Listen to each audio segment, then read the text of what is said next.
Welcome to the Black Box Podcast, BBOR, Black Box Online Radio. Today we have a sort of special type of presentation. Recently in the United States of America, we had two major mass shootings, one in El Paso, Texas, and one, of course, in Dayton, Ohio. First, I would just say thoughts and prayers go out to everybody who is involved by that in any way, the victims and their families. And yes, it's like I know a lot of people aren't fans of thoughts and prayers, but sometimes it's nice to say one line of condolences before you get involved with any of the discussions. Prayers, of course, for the spiritual side and thoughts for the secular side. And if you don't accept that line, we also can say, "My heart goes out to you." This is not going to be a super political discussion because right after the shootings happened, it's almost like people were just waiting to jump on top of the issue and not to talk about politics or anything, but just to talk about who was the shooter and try and blame the other side for it. That's exactly what they wanted to do. They couldn't wait to make their little Facebook memes about, oh, this was the killer, he was not an immigrant, he was not of this religion, he was not of this background, and just talk about how they could use that person for their own political purposes. But what we had was, in the United States of America, we have an enormous amount of people. And we have people from all different backgrounds. And that showed on Saturday. This is last week talking about. We had one shooting in Texas that was all about someone coming from a right-wing background, and the shooter in Dayton, Ohio was coming from somewhat of a left-wing background. We also had the previous shootings of, in the recent years, of Congresswoman Gabby Giffords in Arizona, who was shot by someone of a right-wing affiliation, and Steve Scalise from Maryland was shot by someone from a left-wing affiliation. So you see, these mass shootings are things that the media loves to blow out of proportion. They love to overhype them. They're a very sensitive issue for us Americans because it's like it's the fear, it's the panic, and it's also a reality. It's not just media hype. I mean, people are genuinely losing their loved ones in these issues, and people are being severely injured. But the thing is, though, this is not something that should be meant to be exploited for political gain. And someone should not just be like jumping on the situation just so they can take the face of the killer and say, hey, he belonged to the other side. Anybody can do that, and it's going to happen frequently. That's the thing that I would just hope the American people can just kind of recognize, that these types of destructive issues are not isolated within any single part of the political spectrum. It's not only the right, it's not only the left, and it's certainly not any particular demographic. If you want a better example of that, look at the FBI top 10 most wanted list. And not only just the overall top 10 most wanted list. You go to the FBI website, you can see the top 10 white-collar criminals and terrorists and hacking/cyber crimes. If you look at all those top 10 lists, you'll see people of every sort of background. Male, female, and every sort of race, ethnicity that you could imagine. Crime knows no boundaries. That's why it's so frustrating to see people try and just exploit this stuff for political gain by saying, hey, he wasn't part of our side, he was part of the other side, therefore the other side is bad. And that happened a lot. And that's been happening a lot for months and years. People are always just trying to play the blame game, and they aren't trying to find solutions. When you're just trying to put out the blame game and make the little Facebook memes and talking about how, hey, he didn't belong to the political side that I support, he belonged to the other side, therefore the other side is bad, that is an impractical method to actually make the world a better place. That's an impractical method to talk about the issues. Right now, so many people are trying to really just have the gun control debate, and they really, anytime there's a mass shooting, they're going to be bringing up the discussions about gun control, and I won't do that right now. Maybe there's a conversation to be had, maybe there's not. I'm not going to say a word about that right now because that's one of those things that's just been going back and forth. People have just been talking about that for ages. How many years have people been talking about what do we need to do about gun control? And maybe some things in the political climate have been sorted out, but other than that, it's just loud noise. It's just the constant bickering. It's just, once again, a different form of the blame game. It's just another thing that people are using to be angry about. If people are using these tragedies to justify their anger at somebody else. And let's not pretend that the gun issue in America is not political. It is most definitely political. How much of cable news is devoted to talking about guns? I mean, like, and it's not only guns, it's also the fear of guns coming from another particular side of the aisle. How much of the news and the politicians and the discussions that you see on your social media pages, how much of that has been devoted to just talking about what do we need to do about guns? But the thing is, though, one of the issues, and very few people are talking about this, maybe Marianne Williamson is, but not too many people are. They're talking about how they're sort of just doing this to justify their own anger. It's what Williamson called the dark psychic force. I mean, it's just like people are using the gun control issues to just be angry about something because it makes them feel better. I mean, for a brief moment, they have something to be angry about, and they can just throw all their anger toward that particular issue. But guess what? This isn't just an emotional issue, and this is not a talking point issue. We have countless Americans dying every single year. And then both sides of the aisle, both political parties, Republican and Democrat, right and left, conservative and liberal, they just want to turn this into something for their own political talking points. And when there is a shooter from a side that they can exploit, hey, look, he's on your side. He wasn't one of us, therefore we are good and the other side is bad.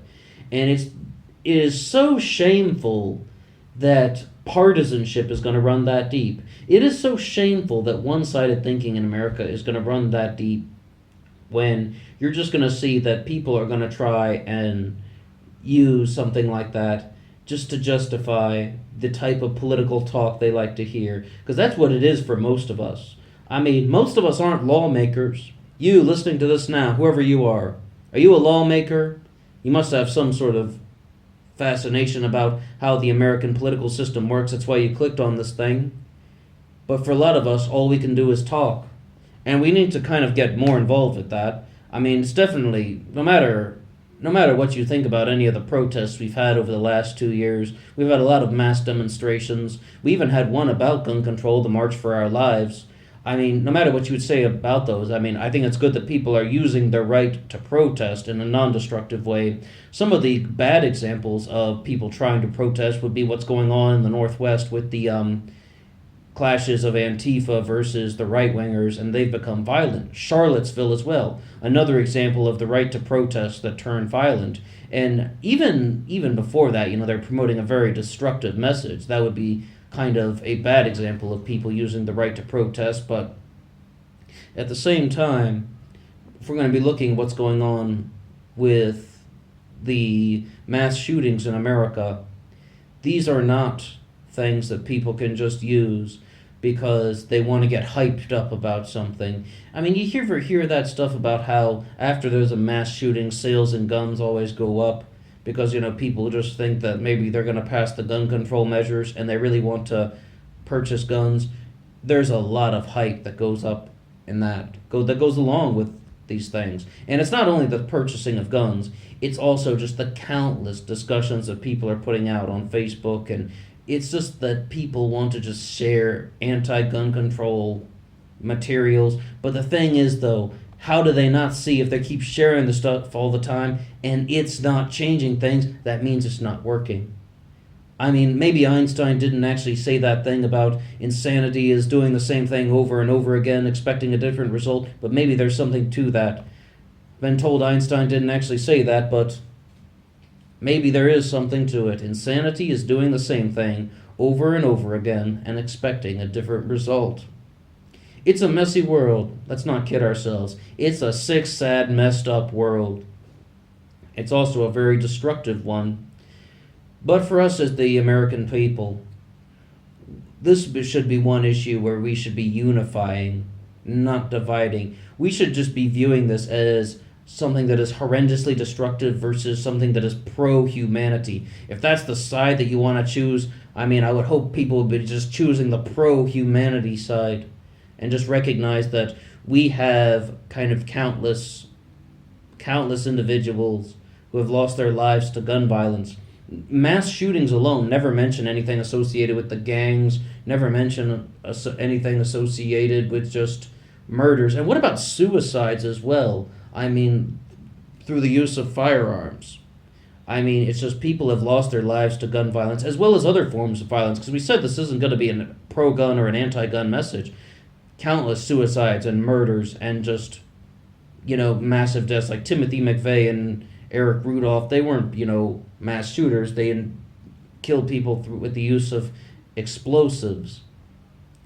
So it's like, we just have to recognize that there must be sort of a place of destruction where these things are coming from, and that we as the American people must be doing something wrong. I don't mean you as a person, any individual, but we must be doing something wrong to allow this cycle of destruction to perpetuate.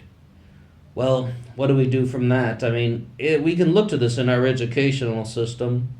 We can sort of see some of the things about how we are encouraged to seek just destruction in our lives. And we also have some very primitive human instincts that we need to overcome, such as this type of excessive tribalism that we were talking about how, I mean, let's not kid ourselves.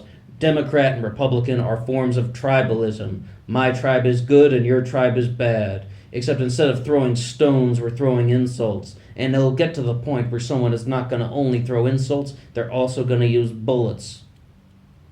So it's like, we need to just get rid of this notion of excessive tribalism. And if you want to have any sort of division, we said we could do that, pro-humanity versus destruction.